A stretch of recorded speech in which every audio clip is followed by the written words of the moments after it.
Goeiemôre, dit is vir my regtig lekker om vanmôre saam met jou te kuier. Ek hoop en ek bid dat jy regtig 'n besonderse dag sal hê. 'n Dag waarin jy sal terugsit en terugdink aan dit wat die Here vir jou gedoen het, dat hy gesterf het. Here, dankie dat ons vanmôre kan weet, ons kyk op na die berge, waar sal daar vir ons hulp kom? Ons hulp kom van U wat die hemel en die aarde gemaak het. Amen. Ek groet jou in die naam van die Vader, die Seun en die Gees. Die teks wat ek graag wil saamlees vanmôre is uit Romeine 12 uit. Ek gaan 2 verse saamlees. En die gedagte wat ek wil beklemtoon en wat ons ook in die preek gaan beklemtoon, is dat ons gaan praat oor geloof en geloofsgroei en geloofsvorming. Dit sluit nou aan by die teks wat sê: broers, op grond van die barmhartigheid van God roep ek julle dus nou op om julle liggame beskikbaar te stel as 'n offer wat lewend en heilig is en vir God aanneemlik. Dit is julle sinvolle godsdiens. Julle moet nie aan hierdie wêreld gelykvormig wees nie, maar verander word deur die vernuwing van julle denke, sodat julle goed kan onderskei wat die goeie en aanneemlike en volmaakte wil van God is. Veral hierdie gedeelte wat sê, maar verander word deur die vernuwing van julle denke, sodat julle goed kan onderskei wat die goeie en aanneemlike en volmaakte wil van God is. Ek en jy glo. Maar hoe lyk die geloof? Nou ek het nou vanmôre 'n kers saamgebring. En die kers gee lig. Kom ons sê hierdie houertjie is die geloofshouer. Kom ons sê hierdie was wat hierin is die liefde. En kom ons sê, hoe word die liefde prakties? Sodat hierdie praktiese liefde hierdie kan vorm en kan help en kan stewig hou. So ek los die kers hier. Die eerste wat ek dink wat gebeur as 'n ou na die kers kyk is, ons het 'n bepaalde vorm waarin ons geloof beleef. Daardie vorm is dat ons deur kategese gaan, dat ons eredienste het, dat ons kursusse doen, dat ons Bybelstudie doen. Daardie vorming van ons kers help ons, of van die lig, nie noodwendig die kers nie, maar van die lig, help dat ons geloof by mekaar kan kom en 'n lig kan veroorsaak.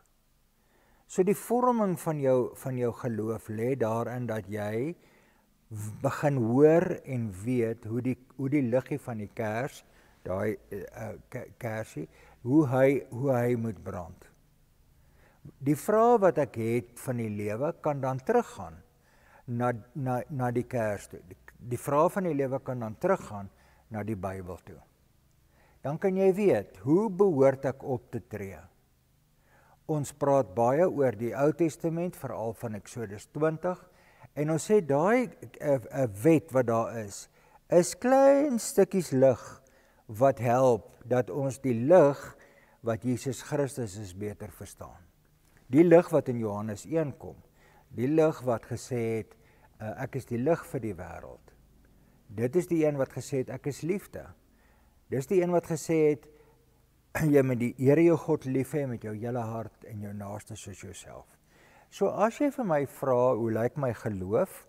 En ek sê vir jou, hoor hierso, maar jy moet jou geloof laat groei. Jy moet verbeter in jou mens wees. Dan's een manier om te sê, ek kyk na die liggie van die kers. En daardie liggie help my dat ek liefde kan verstaan, want die Bybel gee vir my die voorbeelde van my liefde, en die liefde help my om my geloof konkreet te verstaan. Die tweede wat hiermee saamgaan, is natuurlik dat hierdie lig vir ons in die donkerte lig gee. En as ek alleen is, dan het ek 'n liggie, maar wanneer ek saam met mense is, wanneer ek saam met mense is, dan gee hierdie liggie 'n lig wat na almal toe gaan.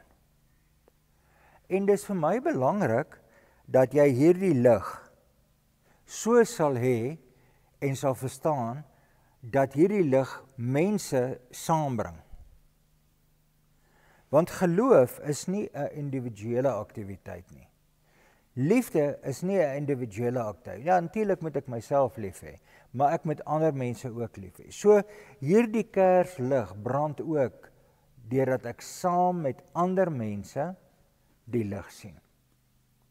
En hulle bring hulle lig ook. So wanneer ek met lewensvrae worstel, wanneer ek met probleme worstel, wanneer ek sommer net my hart wil oopmaak in vriendskap ensovoorts, is dit lekker om in 'n groep by mekaar te kom. Broers en susters, en in ons gemeente het ons baie groepe. En daar kort nog baie groepe. Daar kort nog verskillende ouderdomsgroepe, daar kort nog verskillende belangstellings, fietsrygroepe, hardloopgroepe, bergklimgroepe, groepe wat saam Wildtuin toe gaan. Want in daardie saamwees leef ons en leer ons mekaar se geloofslig. Dis waar ons mekaar skuur. Dis waar ons mekaar help dat my kers so groot groei soos hierdie een, sodat ek 'n baie groter lig kan hê. Ons sê baie vir mekaar, in die groep lê wysheid. Hoor mooi, in die groep lê wysheid. So wanneer ek worstel met vrae, dan kom ek na die groep toe en ek sê in die groep, hoor hierso, dit en dit en dit. En die groep sê vir my, nee man, moenie so daaraan dink nie, dink so daaraan. Dan kan ek opstaan en kan ek sê, weet jy, die Here het vanmôre deur daardie groep met my gepraat. Die derde belangrike ding wanneer ons na 'n kers kyk is dat dit simboliseer vir ons geloof konkreet in die liefde en met Christus wat die hartklop is.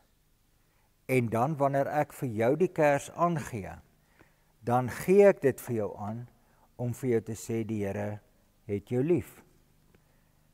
Ons gebruik die kers in die gemeente om 'n kers aan te steek wanneer ons sê dis 'n simboliek waarin jy vir Christus dankie sê, waarin jy vir die wêreld sê, weet jy, ek het 'n persoonlike geloofservaring gehad die week.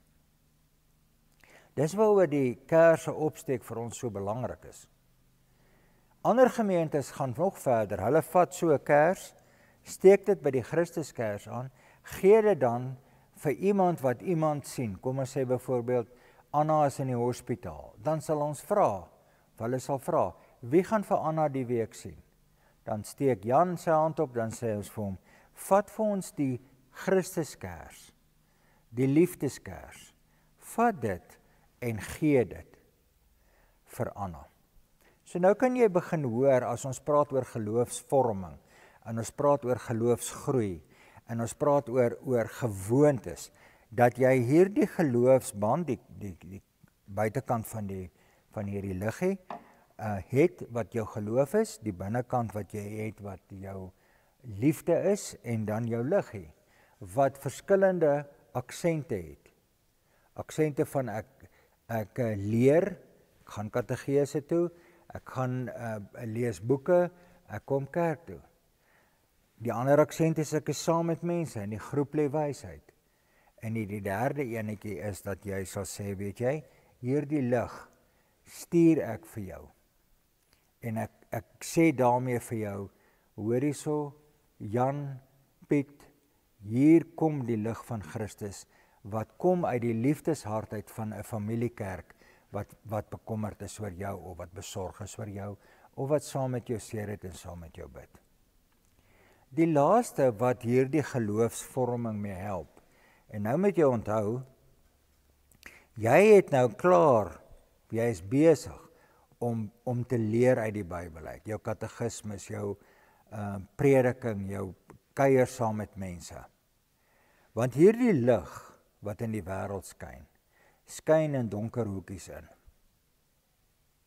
En wanneer die lig in daardie donker hoekies inskyn, dan moet ek en jy daardie donker hoekies kan verlig en vra, maar hoe stem dit ooreen met my lig? Hoe stem dit ooreen? Dit sou onder andere kon beteken dat as ek so in 'n donkerte ingaan of in 'n plek ingaan waar ek weet waar Christus nie noodwendig seëvier nie, dat ek vir myself sal vra, hoe tree ek op?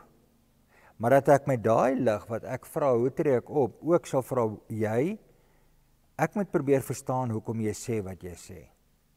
Ek moet probeer hoor wat jy sê, en dit is die lig wat my help, want ek weet hoe lyk my geloofs make-up, my geloofskersie. Ek weet dit. So daarom hoef ek nie bang te wees om in 'n gesprek te gaan met mense wat net voorspoedsteologie verkondig. Dat ons baie duidelik kan sê, weet jy, die lewe is net van so 'n aard, ek het dit geleer, ek het dit beleef, ek het dit ervaar, dat dit nie net met jou kan goed gaan nie. Daarom kan ons standpunt in oor mense of leiers wat met die Bybel onder die arm en God bless, ontvang die seën van die Here, mag jy geseënd wees, dan dat ons kan weet, hoor hierdie goed, ek verstaan hoekom hy sê, by die bordjie wat hy het wanneer jy vir hom iets gee, geld of kos of wat ook al, dat die bordjie vir jou gaan sê, God bless. Ek verstaan wat hy bedoel, maar ek is nie seker of hy verstaan wat hy bedoel nie. Maar kom ek probeer in daai, ek verstaan wat hy bedoel, weer net sê, ek kan op 'n manier myself indink hoe dit moet wees, om nie geld te hê nie. Om letterlik nie te weet wat ek vandag gaan eet nie, of wat ek vandag gaan drink nie. Ek kan daarom by 'n kraanwater in 'n publieke sweer kan ek gaan drink. Maar ek weet nie waar om te bad nie, ek weet nie waar om te wees nie, waar om te slaap nie. So ek kan ook met hierdie geloofsvorming iets daarvan probeer verstaan. Christus was die eerste een wat daardie grense gebreek het. En ons sukkel in onsself om daai grense te breek. Ons sukkel om deur te gaan om onbaatsigtige liefde te hê, om onbaatsigtige vergifnis te hê, om jou hart oop te maak en te sê, luister, ek verstaan wat jy vir my sê. Dink maar net in die manier hoe jy jou kinders grootmaak. As hulle jou uitdaag op een of ander standpunt, dat hulle moet nou 10 uur in die aand terug wees, en hoekom moet hulle 10 uur terug wees? Sê nou maar iemand vra vir hulle 10 uur die aand, hoorie, sê nou maar is by 'n skoolfunksie, en die onderwyser vra 10 uur van die aand, hoorie, wil jy nie bly om die stoel te help regpak nie? Dan moet ek bereid wees om met my lig, wat Christus is, wat die waardes van vertroue het en die waardes van respek het, ek kan gesê, okay, ek hoor jy sê vir my dat daar ander uitdagings was en ek verstaan dat jy die reël gebreek het, dat jy nie 10 uur by die huis is nie, maar 11 uur. Kom ons probeer om in hierdie reeks vir onsself aandag te gee aan ons geloofsvorming. En in ons geloofsvorming is daar elemente. En een van die elemente is die liefde wat in die geloofsvorm, in die geloof ingebed is. En die liefde blom weer op 'n ander manier, deur die feit dat ons leer, dat ons kennis het van die Bybel, dat ons in groepe kan werk en groepe het, medegelowiges het, dat ons mense wat barmhartigheid het en wat siek is, dat ons hulle kan verlig met die lig van die wêreld. En dat ons nie so bang hoef te wees vir die vreemdheid van die donkerte nie.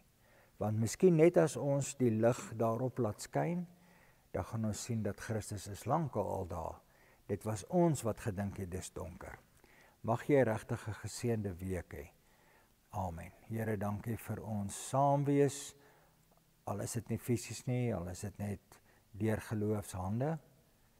Dankie daarvoor. Ontvang die seën van die Here. Mag die genade van ons Here Jesus Christus en die liefde van God en die gemeenskap van die Heilige Gees by en met jou bly.